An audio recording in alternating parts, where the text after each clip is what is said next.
जय महामृत्युंजय। बाइबल के अनुसार ईश्वर ने दुनिया 6000 वर्ष पहले बनाई, तो ईसाई धर्म से प्रभावित पश्चिम सभ्यता ये कैसे स्वीकार करेगी कि 6000 वर्ष से पुराना भी कुछ हो सकता है। इसीलिए उन्होंने एकेडमिकली ये स्थापित कर दिया कि ऋग्वेद और हिंदू सभ्यता 5000 वर्ष पुराने हैं। अब आप भले ही कितने ही कट्टर हिंदू हो, शास्त्रों में आखिर क्या लिखा है ये तो आप में से किसी को भी नहीं पता। अपना धर्म आप सीखते तो इंस्टाग्राम की रील से ही हो, रामायण आप सीखते हो रामानंद सागर से, वाल्मीकि से थोड़ी ना। अब आपको क्या पता कि लक्ष्मण रेखा असल में खींची गई थी या नहीं, शबरी ने जूठे बेर खिलाए थे या नहीं। अपने जीवन काल में अपने पिताजी को छोड़ मैं एक भी व्यक्ति से नहीं मिला जिसने कोई वेद, उपनिषद या भाष्य खुद पढ़ा हो। खैर, ऋग्वेद की ऋचाओं में सबसे पवित्र नदी सरस्वती को बताया गया है, जो उस समय पूरे वेग के साथ रौद्र रूप में बहती थी। अब वैज्ञानिक अनुमान के अनुसार सरस्वती नदी आज से करीब 8000 साल पहले सूख गई थी, तो वेग में वो कम से कम 10,000 साल पहले तो बहती होंगी।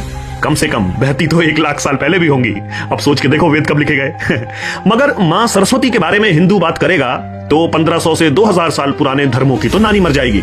इसीलिए आपको सिखा दिया गया कि आपकी तहजीब है गंगा जमुनी, और जो होनी चाहिए थी सरस्वती सभ्यता उसे कह दिया गया सिंधु घाटी की सभ्यता। अच्छा, दलित और दक्षिण में यह सिखा दिया गया कि ब्राह्मण आर्य 3500 साल पहले सेंट्रल एशिया से वेद लेके आए थे तुम्हें हिंदू बनाने।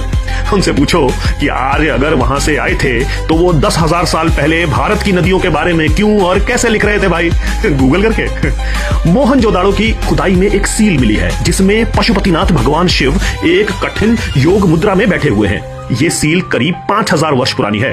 अब दिलचस्प बात यह है कि ऋग्वेद में कहीं भी योगासनों का उल्लेख नहीं है, यानी योगासन भी बाद में डेवलप हुए। हमारे सबसे प्राचीन मंदिर भी इतने प्राचीन नहीं है, क्योंकि ऋग्वेद के वैदिक धर्म में खुले में अग्नि से यज्ञ की व्यवस्था है। मंदिर बनना तो बहुत बाद में शुरू हुआ। श्री नीलेश ओक जी ने वाल्मीकि रामायण में उपलब्ध जानकारी के अनुसार रामायण काल आज से करीब 14,000 वर्ष पहले का बताया है। वहां पर भी श्री राम वशिष्ठ ऋषि से वेदों की शिक्षा लेते हैं। अब ये पश्चिम का इतिहास तो आइस एज, ब्रॉन्ज एज और स्टोन एज तक ही सीमित है। और रूपा भाटी जी ने वेदों में दी गई ग्रहों की स्थिति के अनुसार जब गणना की तो अगस्त्य मुनि की जन्मतिथि ऋग्वेद में दी गई सूचना के आधार पर निकल के आई आज से 2,20,000 साल पहले की। अब डार्विन के अनुसार तो कुछ हजार साल पहले तक आपके पूर्वज बंदर थे, तो आपका साइंटिफिक मन ये कैसे मानेगा कि ये प्रमाण सही है? अरे भाई, होंगे डार्विन के पूर्वज बंदर, हमारे तो योगी महर्षि थे। सनातन धर्म असल में अनादि है, जिसकी शुरुआत का कोई पता नहीं, देवताओं को भी नहीं। जिन भगवानों को पूजना आज हम सनातन धर्म मानते हैं, अरे वो तो खुद सनातन को पूछते थे। जय तो सनातन धर्म।